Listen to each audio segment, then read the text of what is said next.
मैं हूं ममता रावत और मेरे साथ है तबले पर धीरज मिश्रा जी। और हमेशा की तरह मैं अपने YouTube में आई हुई हूं और ये वीडियो को रिकॉर्ड कर रही हूं। एंड आई होप कि आप लोगों को आज जो मैं लोकगीत गाने जा रही हूँ पसंद आएगा। तो जिन लोगों ने मेरे चैनल को सब्सक्राइब नहीं किया है तो प्लीज जल्दी से सब्सक्राइब कर लीजिए, लाइक कीजिए, कमेंट कीजिए, शेयर कीजिए। और हाँ, अगर कोई सुझाव हो तो मेरा नंबर है 9321339497। और हाँ, इसमें शोज की इंक्वायरीज भी होती हैं तो इस नंबर पे कॉल कर सकते हैं।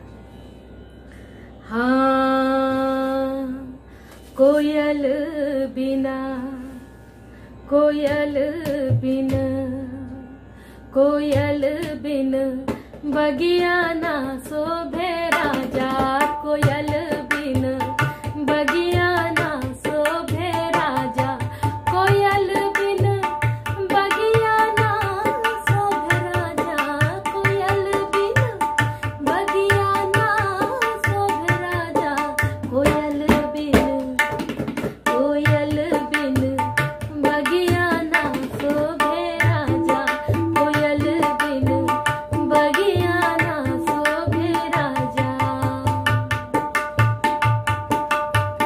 भाई भतीजा बिन नैहर न शोभे, भाई भतीजा बिन, भाई भतीजा बिन, भाई भतीजा बिन नैहर न शोभे,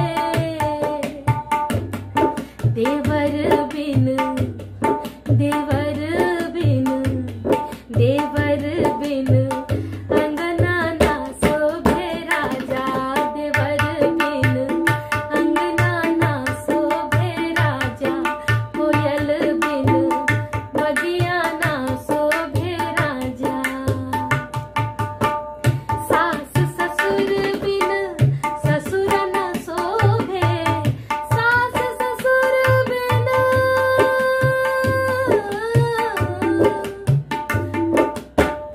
सास ससुर बिन,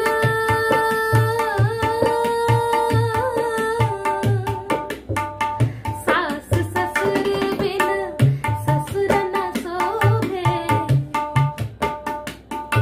सैयारे बिन, सैयारे बिन सेजिया ना शोभे राजा, सैयारे बिन सेजिया ना शोभे राजा, कोयल बिन बगिया ना शोभे राजा, कोयल बिन बगिया ना शोभे राजा, कोयल बिन बगिया ना शोभे राजा।